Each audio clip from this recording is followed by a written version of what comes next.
Жапаров Садыр Нуркожоевич Кыргыз Республикасынын президенти кызматына киришти.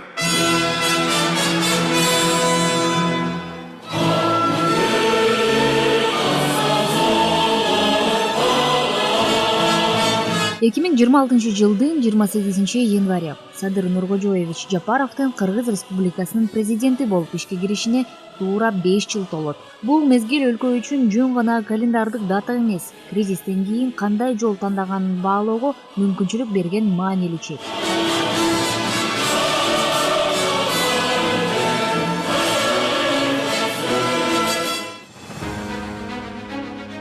2020 жылдын күзү Кыргызстан үчүн институционалдык сыноо болду.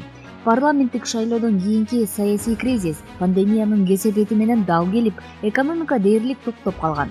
Ошол жылы ички дүң продукциянын реалдуу көлөмү 9%га жакын кыскарып, инвестициялар 25%дан ашык азайган.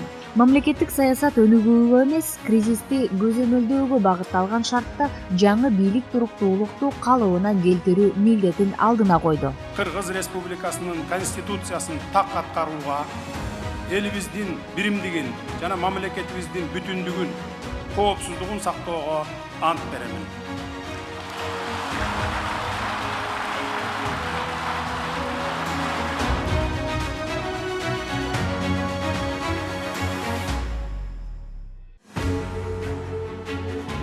Эки миң жыйырма биринчи жылдан тарта экономикалык башкарууда аткаруучулукка басым жасалган жаңы ыкма калыптанды.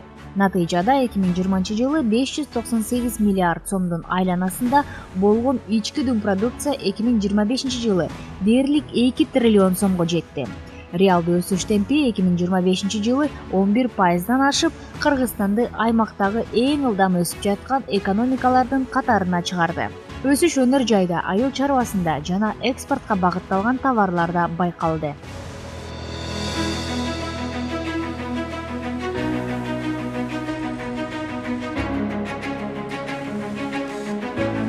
Конечно, это очень хороший показатель. Мы поздравляем и президента Кыргызстана. Последний год-два вы стали богаче, значительно. Я заметил, вы много чего строите. Молодцы.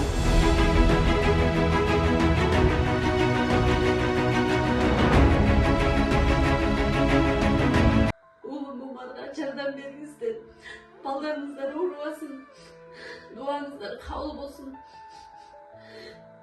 Аллахым жеңил сыноо берсин. Уулумдун кыйналып жашаганын каалабайт элем. Менин балам дагы балдардын катарында ойногонун каалайт элем. Алладан сурап, эч үмүтүм үзүлбөй, балам басып кетет деп ишенемин. Умар каттуу орун менен күрөшүп жаткан кичинекей жигит. Ал кымбат дарылануу жана айыгууга мүмкүнчүлүк алуу үчүн сиздин жардамыңызга муктаж болуп турган учуру. Сиз берген ар бир сом Умарды дени сак жана бактылуу жашоого жакындатат. Сооп иш кылуу менен бирге Умарга орну жеңүүгө жардам бериңиз. Ар бир берген сомуңуз үчүн Аллах ыраазы болсун. 2025 жылдын жыйынтыгы боюнча ички дүң продукциянын көлөмү 1 триллион 976,4 миллиард сомду түздү. Демек, дээрлик 2 триллионга жетти. Ал эми жылдын аягында такталган эсептөөлөрдүн жыйынтыгы менен 2 триллиондон ашат деп ойлойбуз. Айта кетсем, 2022 жылы ички дүң продукциянын көлөмү 1 триллион 21 миллиард сомду түзсө, башкача айтканда, ички дүң продукциянын көлөмү 3 жылда 2 эсеге өстү. Реалдуу өсүү темпи 11,1% болду. Ушуну менен акыркы 4 жылда ички дүң продукциянын орточо жылдык реалдуу өсүү темпи 10,2%да түздү. Өсүшкө бардык тармактар өзүнүн салымын кошту. Мына курулуш сектору 21,1%га, кызмат көрсөтүүлөр 10,9%га, өнөр жай тармагында өсүш 10,7%ды түзүп, өнөр жай продукциянын көлөмү дээрлик 800 миллиард сомду түздү.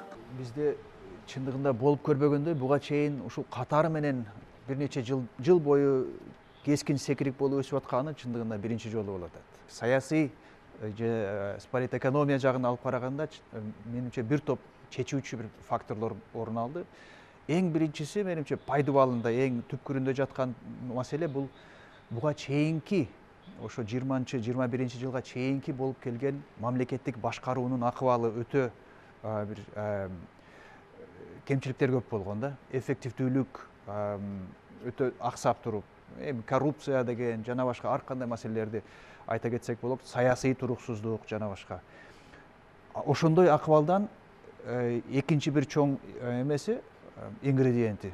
Бул ошол жаңы бийликтин элдин деми менен кечкин колдоосу менен келген бийликтин ошол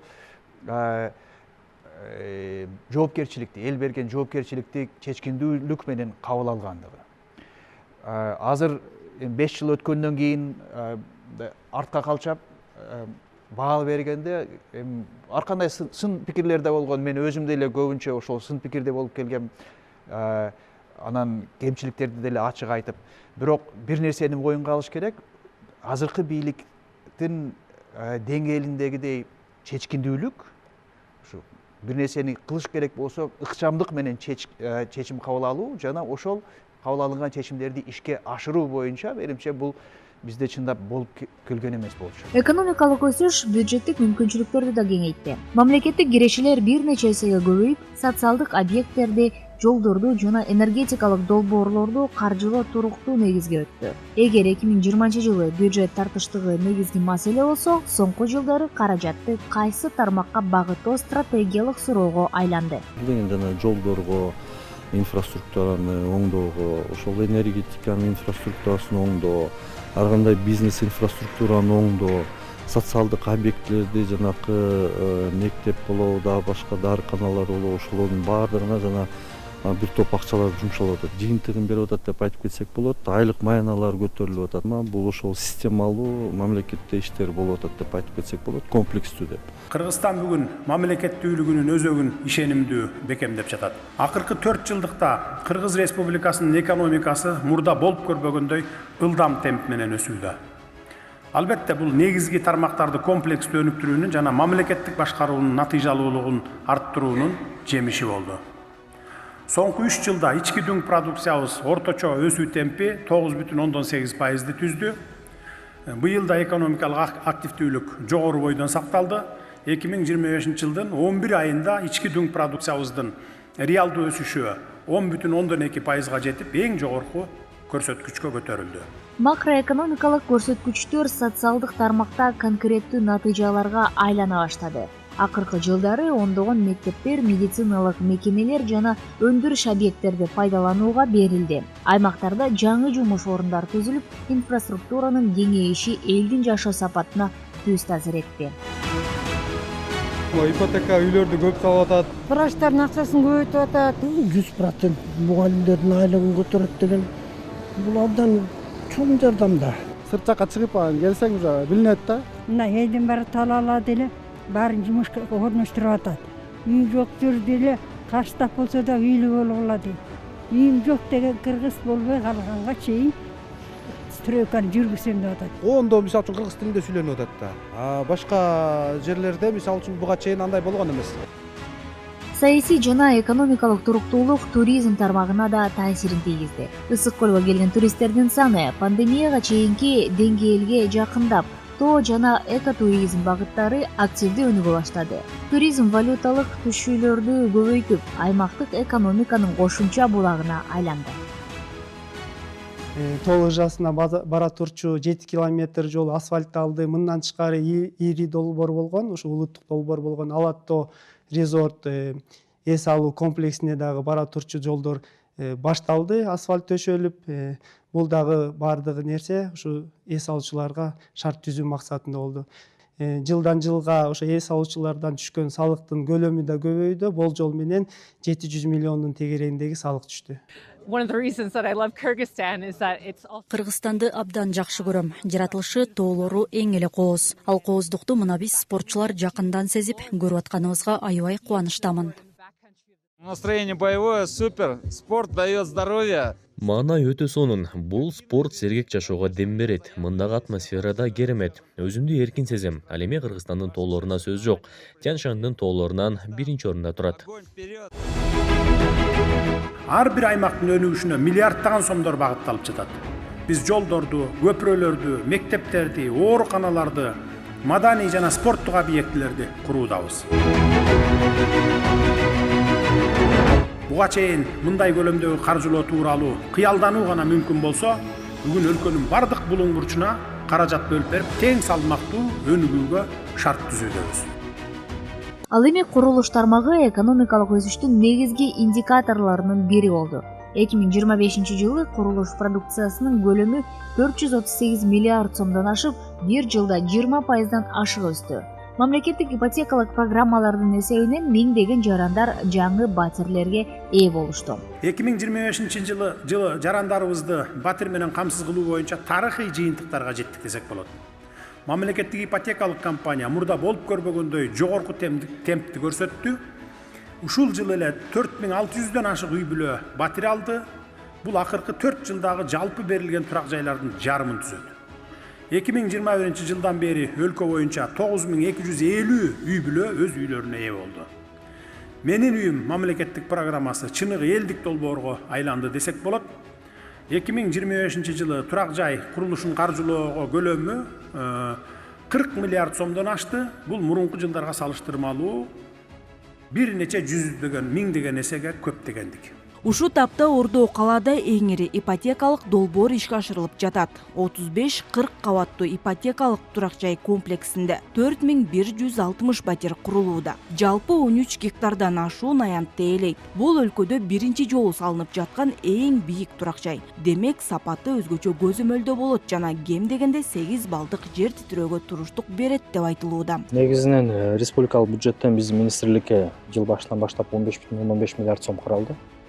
Биз толугу менен камсыздап бүттүк. Жана ошондой эле анын ичинен көбүнчө биз ушул айыл жергесиндеги жана авариялык абалдагы мектептердин курулушуна жана бала бакчалардын курулушуна жумшадык. Жана айтып кеткендей эле 120 мектеп, 60 бала бакча. Жана ошондой эле быйылкы жылы дагы саламаттык сактоо объектилерине өзгөчө көңүл буруп башталды. Мисалы катары азыркы учурда эки чоң райондо, Кочкор районунда жаңы больница салынып башталды.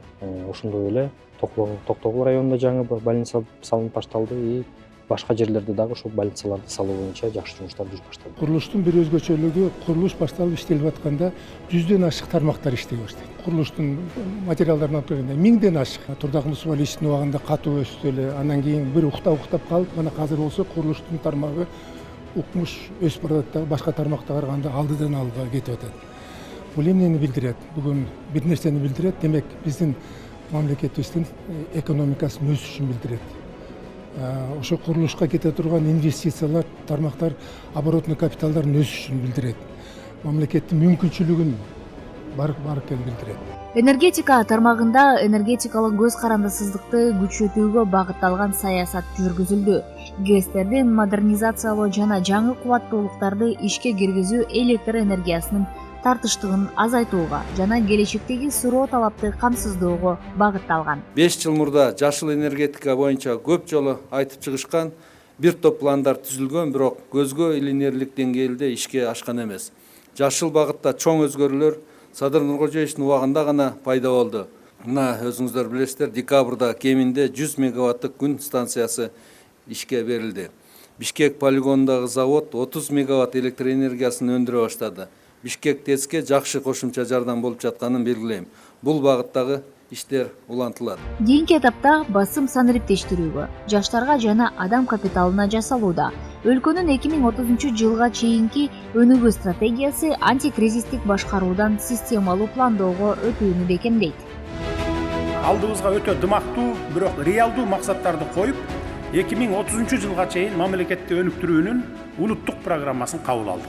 Ар бир кыргыз жараны өз жеринде урмат сыйда жашоосуна, үй бүлөсүнүн жанында болуусуна, сүйгөн иши менен алектенүүсүнө жана өз колу менен келечек куруусуна багытталган.